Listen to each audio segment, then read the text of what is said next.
when I assumed office 20 months ago, our country was facing tremendous economic challenges, escalating cost of essential household commodities, high fuel prices, rapid depreciation of the Kenya shilling, and spiraling public debt were threatening to ground our economy.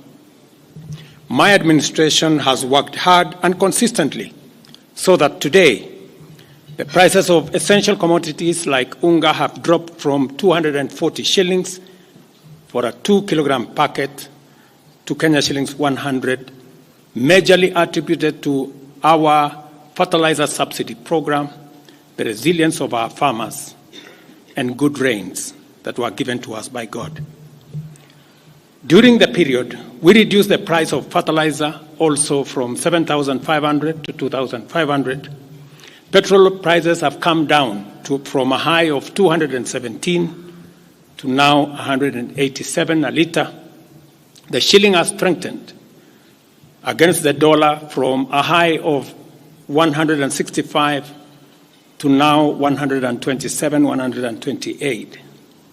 We have made significant progress in pulling the nation back from the brink of debt distress. Our debt situation is better managed, and our budget now has space for investment and in programs aimed at easing the hardship on vulnerable people and creating opportunities for our young people. Our GDP grew by 5.6% last year, ranking Kenya among the 27 fastest growing economies in the world. Our inflation figures have fallen from a high of 9 and 8 in May last year to 5% in April this year. It is instructive for the nation to know that for every 100 shillings we collect as taxes, we spend 61 shillings in debt service.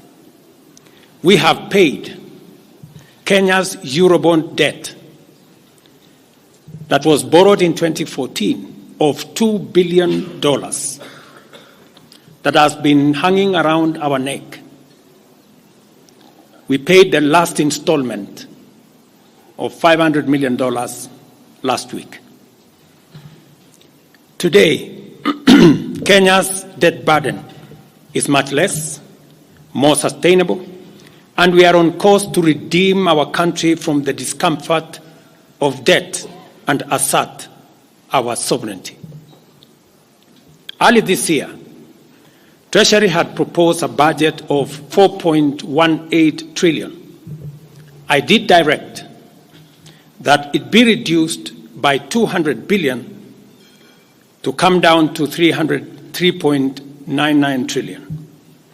The Finance Bill 2024, generated to actualize this budget, underwent public participation, which resulted to concessions by which we agreed to drop proposals on VAT on bread, motor vehicle circulation tax, VAT on locally manufactured diapers and sanitary pads, as well as excise duty on money transfer services, among others. The additional tax measures we had proposed in this year's finance bill were to raise money in the tune of 346 billion. When the concessions were made, subsequent to public participation that was undertaken by Parliament, that came down to 200 billion.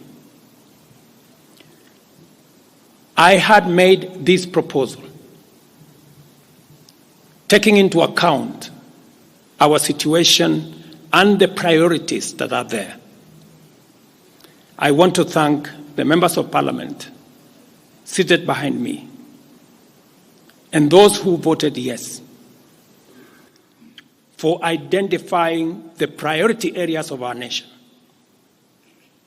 Because when I made the proposals to Parliament with my cabinet, we had certain critical priorities for the nation.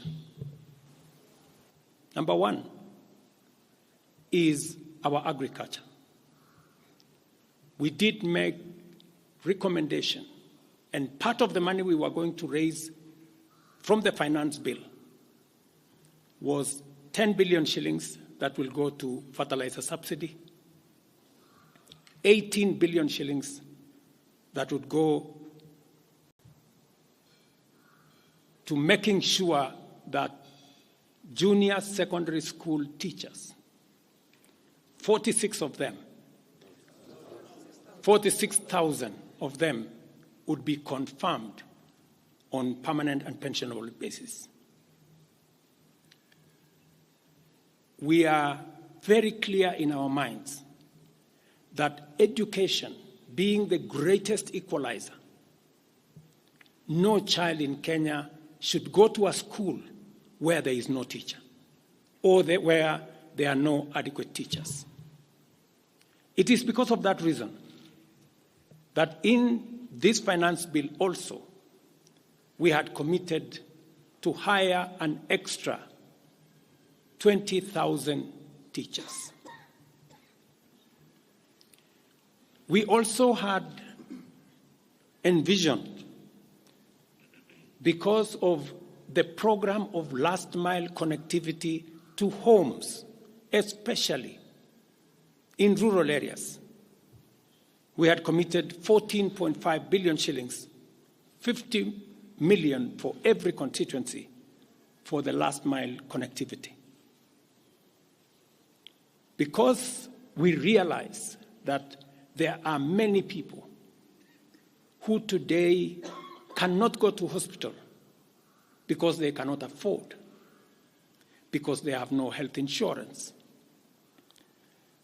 We had committed 6 billion shillings to operationalize our universal health coverage plan that would make it possible for every citizen to have a health insurance, those who cannot afford to be paid for by the government of Kenya, and to also operationalize the chronic illness fund that would make it possible for those who suffer from cancer, diabetes, hypertension, to be able to go to hospital, be treated, and go home without being asked for any money. We also had planned to put in money for our coffee farmers to retire the heavy debts that are bedeviling our coffee farmers.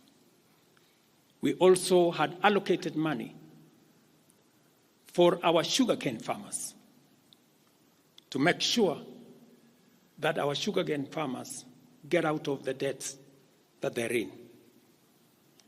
We had also committed to our milk farmers 2 billion shillings to make sure that every farmer is paid a minimum of 50 shillings per litre, to make sure that these farmers, very hard-working citizens of our nation, get a fair return for their hard work and for feeding our nation. And that is why I commend these members of parliament for agreeing with us that all the priority areas I have mentioned were the right priorities to be funded. And by so doing, they supported the proposal to incorporate also the views of the people. These members of parliament came back to us after they went to listen to the people of Kenya. And they came back and reduced the budget on their own by 146 billion shillings.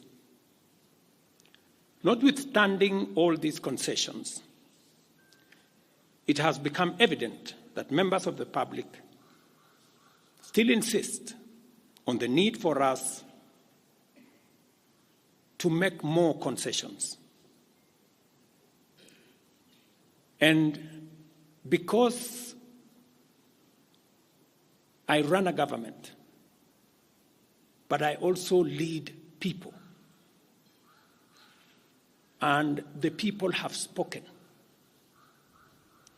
I am grateful to all the members of the National Assembly who voted yesterday affirmatively for the Finance Bill 2024 as amended on the floor of the House to incorporate the views generated through public participation.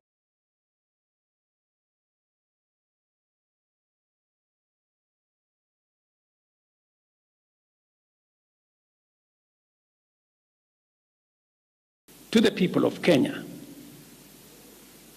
who have said loudly that they want nothing to do with this Finance Bill 2024, I concede, and therefore I will not sign the 2024 Finance Bill, and it shall subsequently be withdrawn. And I have agreed with these members that that becomes our collective position.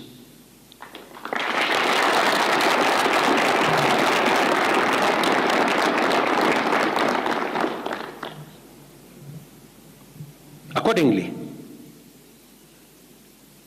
there is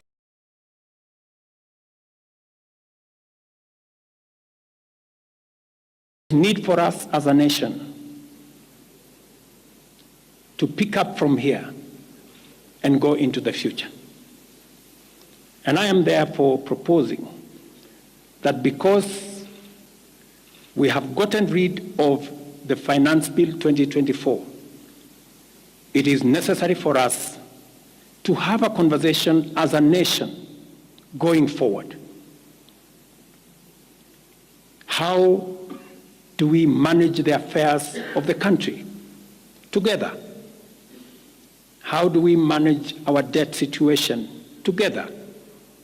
How do we work on the budget with the deficits that now exist together? And as I committed last Sunday,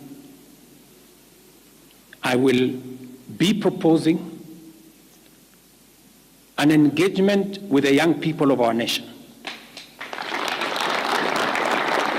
our sons and daughters, for us to listen to them. As I said on Sunday, listen to their views, listen to their proposals, their ideas, their concerns, and what they think we should do better as we go forward. I am also recommending a multi-sectoral, bipartisan, multi-stakeholder engagement from civil society, religious organizations, professional bodies, for us as a nation to speak to the future of our country, again, together. And this will be on matters that are contained in the bill and matters that the people of Kenya have canvassed in the conversation that has been going on. In this regard as well, I am directing for immediate further austerity measures to reduce expenditure, starting with the Office of the President, the entire presidency, and extending to the entire executive arm of government. Operational expenditure in the presidency be reduced to remove allocations for the confidential fort, reduce travel, hospitality, purchase of motor vehicles, renovations, and other expenditures. This will cover the entire presidency and also the executive arm of government. I also propose that equally, Parliament, the judiciary, and county governments, working with the National Treasury, also undertake budget cuts and austerity to ensure that we do live within our means, respecting the very loud message that is coming from the people of Kenya.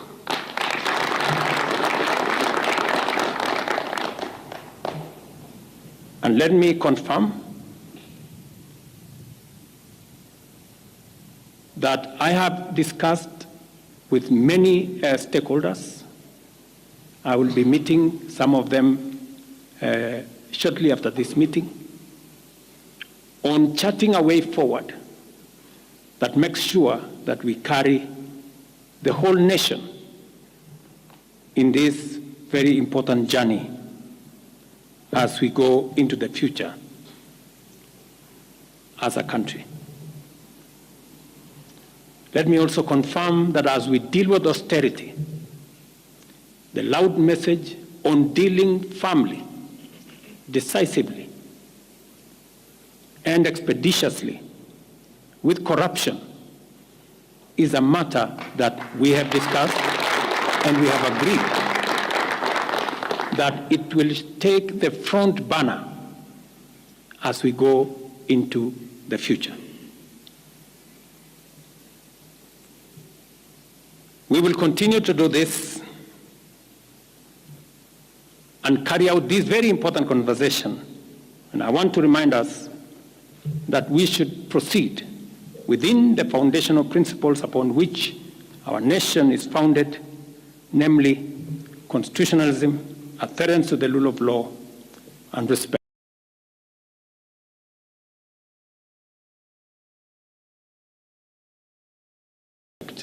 for constitutional institutions.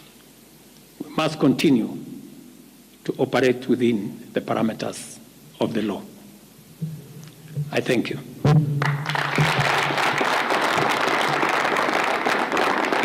I will take a few questions, 3 questions to be specific. Thank you, Your Excellency. And the first question will start with Elizabeth Mutuku from TV47. Good evening. My question is on young leaders from the Gen Z generation who were abducted yesterday and the day before yesterday. What happens to that? Second, there were young people who were killed during the demonstrations. What do you speak of that as the head of state? Thirdly, how do we move forward on the budget cuts, especially now that you've said that we're going to have austerity measures, yes, but how then do we secure development? Thank you very much. Please. No, it's okay. So I have said young people, 6 to be exact, 6 people yesterday lost their lives. Very unfortunately, they shouldn't have lost their lives. And I have said it is a very unfortunate situation. I wish that would not have happened. And there is a framework that will make sure that those 6 Kenyans who died yesterday will be accounted for. Number 2, I did promise the country that there will be no extrajudicial killings going forward. And ever since I came into office, there is not one incident of extrajudicial killing. What you said about abduction are statements that were attributed to some of our civil society groups, but all the people they mentioned have since been found in police custody, and those that were already processed were already released. On the matter of development that you have said, minus the finance bill, it means that some of the development programs amounting to 200 billion shillings, we will have to cut down, to delay them. They will have to wait, some of them, for next year. We will try it again. We will try next year to find some money. Some of them we will have to cancel, because that's the nature of things. And it is because the people of Kenya have spoken loudly that they want a leaner budget for us as a country. Question number 2. We'll take the next question from Busara, K24. Naam, swali langu la kwanza ni wazi kwamba matumaini ya vijana wa Gen Z na baadhi ya Wakenya kwa wabunge yamepungua kabisa ama hata yamepotea. Kwa hivyo kama rais, unachukua hatua gani kuhakikisha kwamba tunawahusisha vijana katika maamuzi muhimu, hasa katika masuala ambayo yanalenga taifa ama ujenzi wa taifa? Swali lingine, je, utahakikisha vipi uwazi katika mpango wako wa kupunguza matumizi serikalini? Maana umesema kwamba kuna austerity measures. Je, kutakuwa na transparency? Na swali la mwisho, ningependa kujua kama pengine kutakuwa na fidia kwa wale ambao walifariki, ama hususan kwa familia kwa wale ambao walifariki hapo jana, na je, serikali itasimamia malipo ya wale ambao hospitalini hivi sasa wanapokea matibabu kutokana na majeraha waliopata hapo jana? Asante. Thank you very much. About 214 Kenyans were involved in various skirmishes, and many of them went to hospital. 95 of them were treated and released. Some of them, I think one is still in ICU, and others, I think 14, the minister is here, are still in hospital. But majority of them were treated and released yesterday.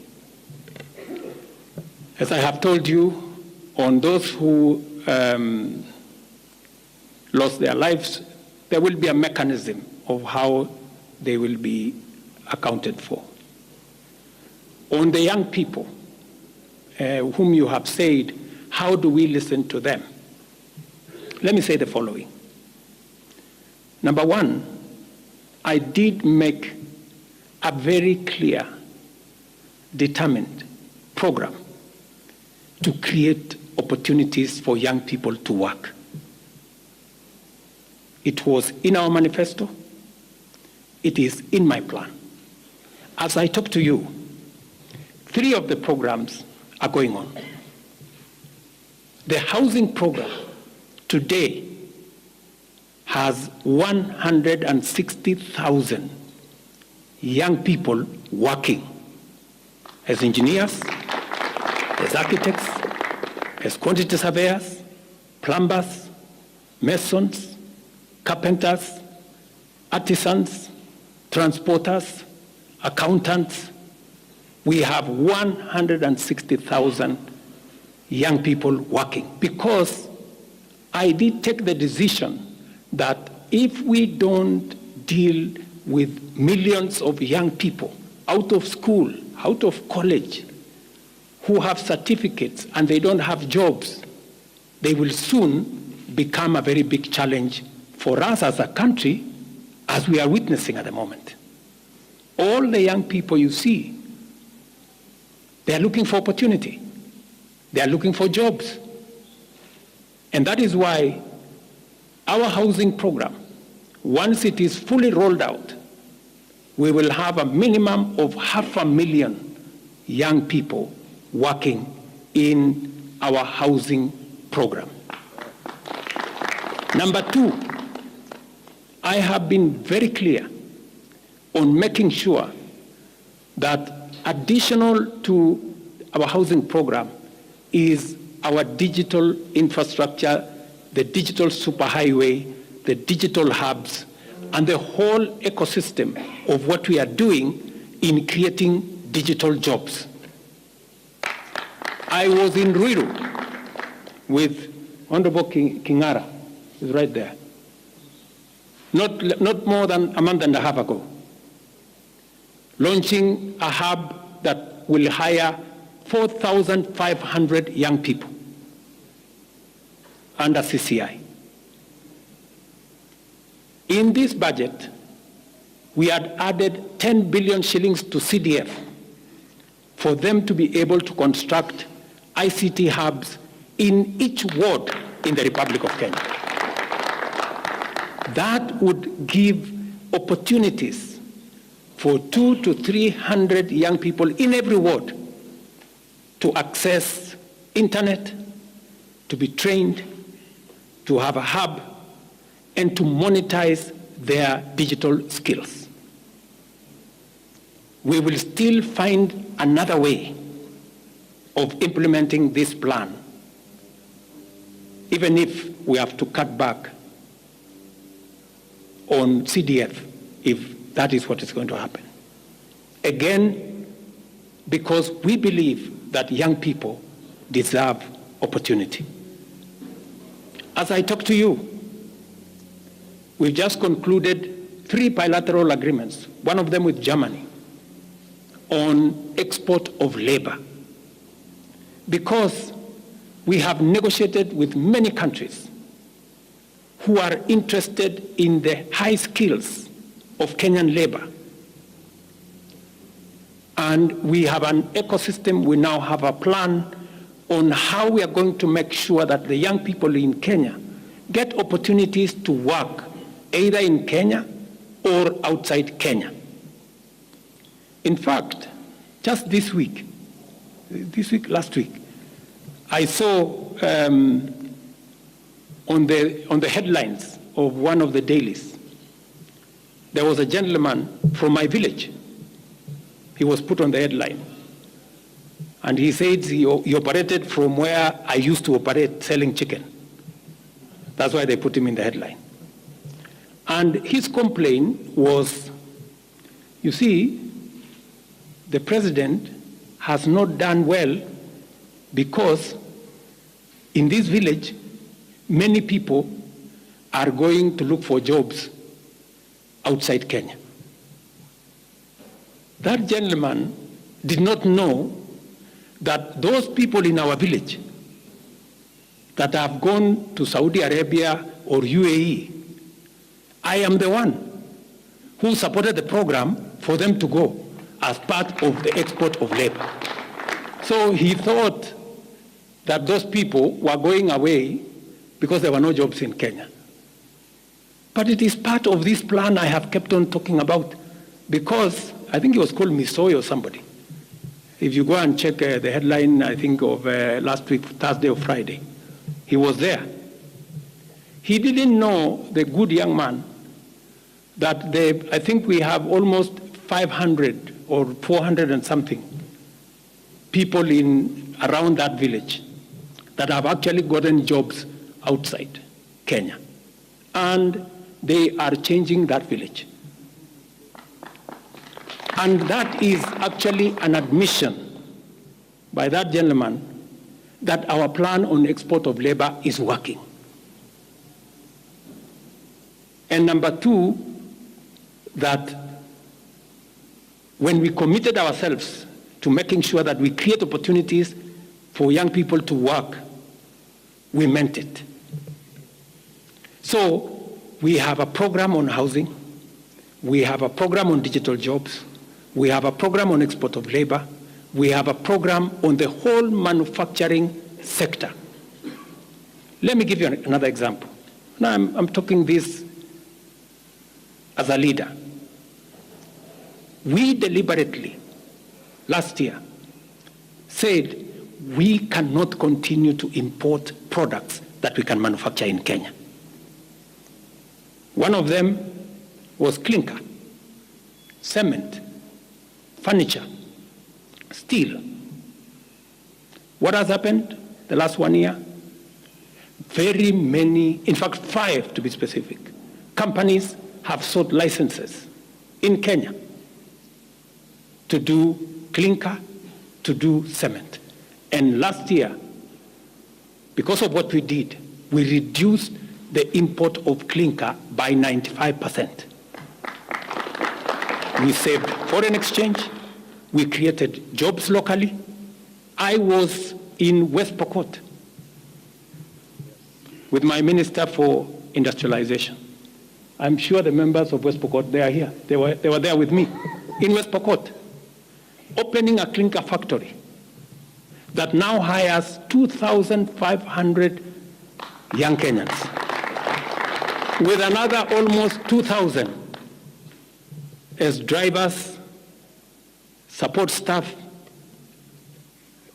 A big market now in West Pokot. Expanding manufacturing in Kenya is the right thing.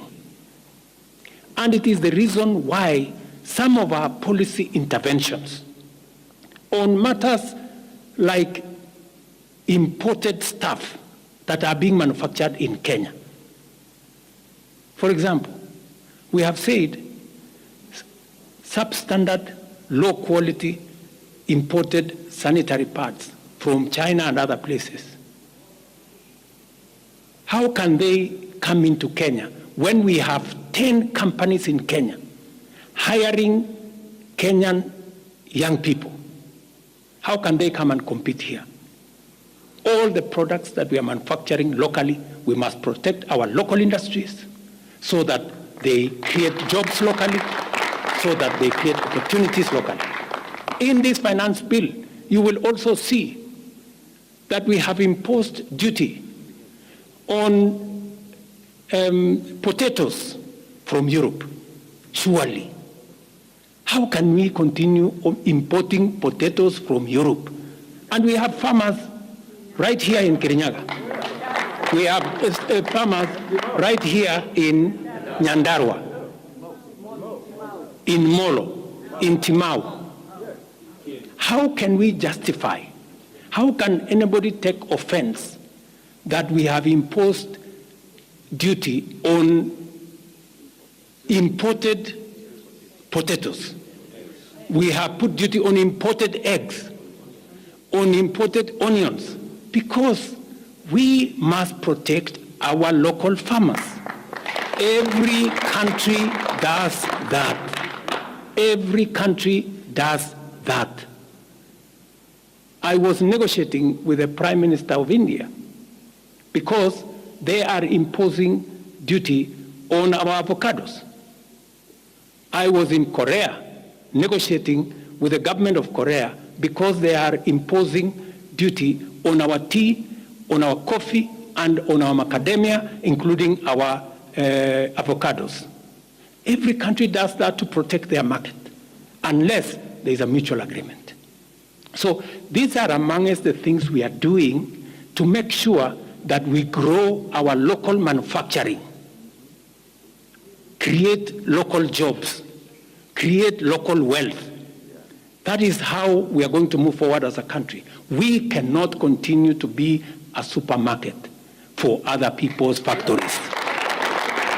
It is important that we also produce our own products. Our young people can produce products in Kenya which are of high quality, which are of international standard, and we can do that. So I just wanted to clarify this point because it is addressing the young people of our country. And I am looking forward to a conversation with my sons and daughters, the young people of this nation, to explain to them the opportunities that they have, and I want to listen to them. What additionally do they want me to do? What can we do better? And how can we move the country forward together? Thank you very much. Thank you, Excellency. That marks the end of the question session. Thank you very much, Your Excellency.